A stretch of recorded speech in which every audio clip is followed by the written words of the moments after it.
there's something more than just these atoms that make up our physical existence, that when we recognize beauty or hear a magnificent piece of music or fall in love, that there's something transcendent about that experience. And certainly when we look at human ingenuity in a market, we see human beings transcending, making things by bringing things together in a way, or discovering uses for things in a way that hadn't been previously discovered.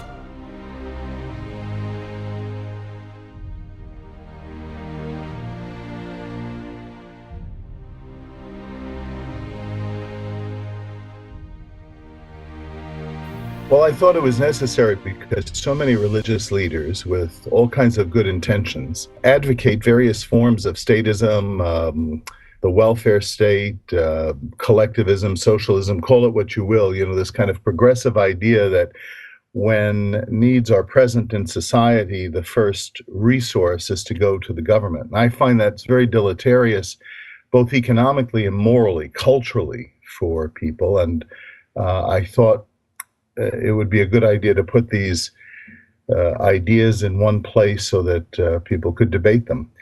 In addition to that, I had my own conversion many years ago from the left, and what I have written in the book, Defending the Free Market, The Moral Case for the Free Economy, is an account of that journey.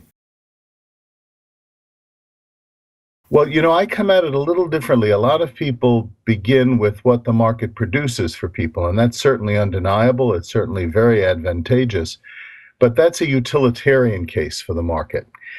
My case begins anthropologically, if you will. It begins with who the human person is. The fact that each of us is obviously physical. We are situated in a physical and limited context where scarcity is part and parcel of our existence.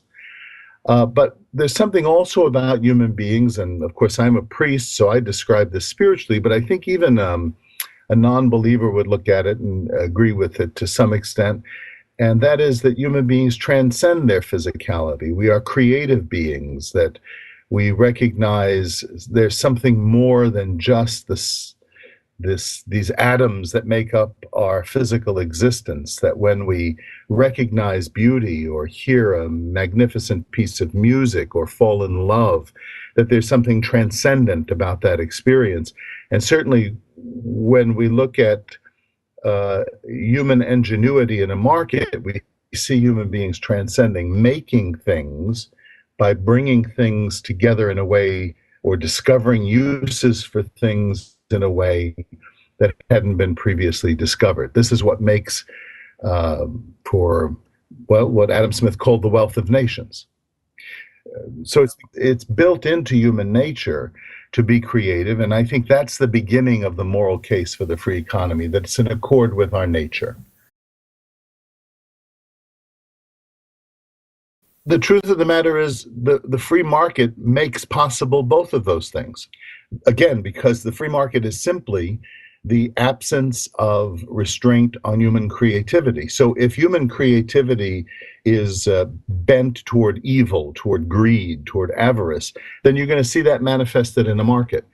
If the human person is moral and generous, kind, sees the needs of others and responds, then the market is going to enable that. And when that moral dimension is embraced by people who are active in a market, there's a greater amount of wealth that becomes available, both just what exists in the market, but also what can be given in charity, because there's a superfluity of wealth and people can afford to be more generous. Socialism constricts the market, and the way I liken it is none of us is at our best when we're going shopping at a sale and we realize there are very few items left that we want, and everybody kind of converges on the sale table.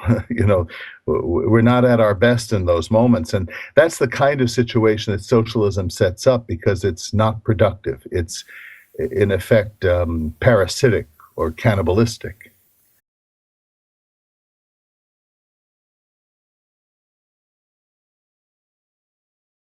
Well, first of all, I'm not sure that that statistic is accurate, but let's say for the sake of this argument that it is. So let's use those numbers. What is not taken into consideration in that calculus is the amount produced by that 1% who owns 40% of the wealth. The vast majority of it is invested in investments in business. So that means that people can borrow that money and build in their own communities and support their own families. It means that many, many people are employed. In the book, I use a statistic that estimates that were we to take all of the money in the world and simply equally redistribute it throughout the world, it would give everybody about $13,000. Now, people would say, well, that's great because a destitute person who makes $100 a year would be incredibly rich by comparison.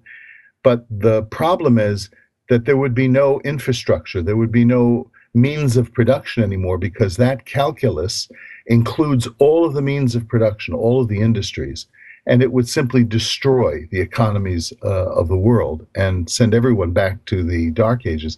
The other problem with that statistic is that it really, and this is another moral consideration, is that it really doesn't matter how wealthy a person is if he or she obtains that money by trade in a free economy. Because when a person trades and becomes wealthy in a free economy, it's an indication that whatever they've done, however they've planned their business, it is serving the perceived needs of the people who purchase the goods or services from that company.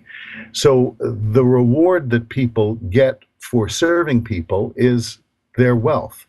And it seems to me that the moral concern is not the ceiling, how much people should be allowed to earn, or the gap between those who have a lot of money and those who have less. It is of no moral concern that Bill Gates has multiples more money than name another billionaire who doesn't have as much as him, Warren Buffett. That's not the concern, the gap between Warren Buffett and Bill Gates. The moral concern ought to be the floor. That is, how do the poorest of the poor do? And the answer to that question, we know from a variety of different kinds of demographic and economic studies, is that those societies that have less taxation and less regulation, that are freer in their economies, are the most prosperous societies. So if we're worried about the floor, which is the legitimate moral question, then what we should be doing is advocating minimal government involvement in the economy.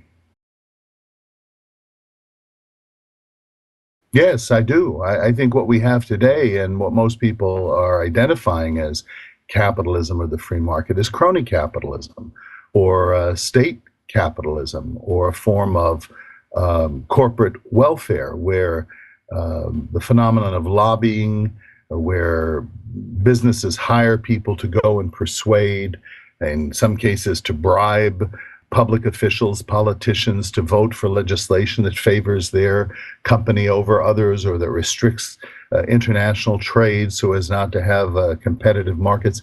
That is not what I am defending at all. That is a form of crony capitalism, or what a colleague of mine calls Davos capitalism, from these big meetings where you have government leaders and business leaders meeting together.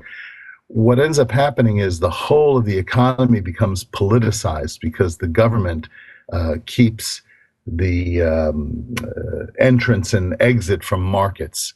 And I think this distorts the thing. So it is being eroded, and we should be very concerned about it.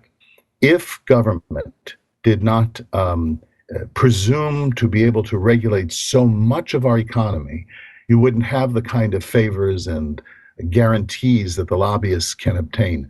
I think that there is a comparison between the growth of government involvement in the economy and the growth of the phenomenon of lobbying. I think those two go hand in hand.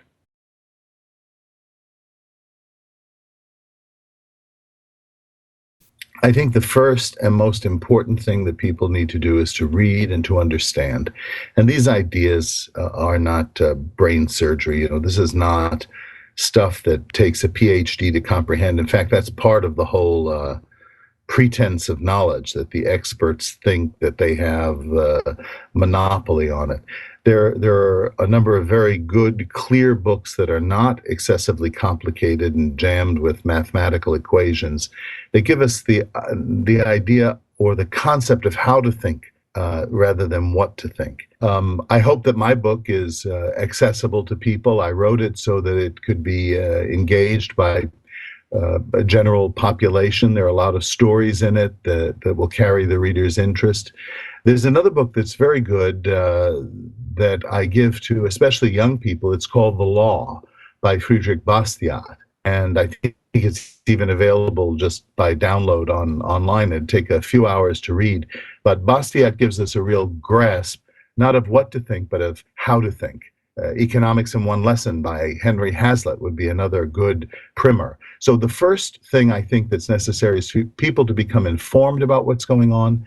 And then, of course, they need to be engaged in some kind of political process, which is beyond my purview. I'm not into partisan politics, so I let people make up their own minds in that regard. Amazon.com has it. Barnes & Noble has it. They could contact the Acton Institute. In fact, if they go online, acton.org, they'll find a whole host of many interesting articles and, everything from documentary movies to refereed academic journals, conferences, and the like. So it should be available pretty easily.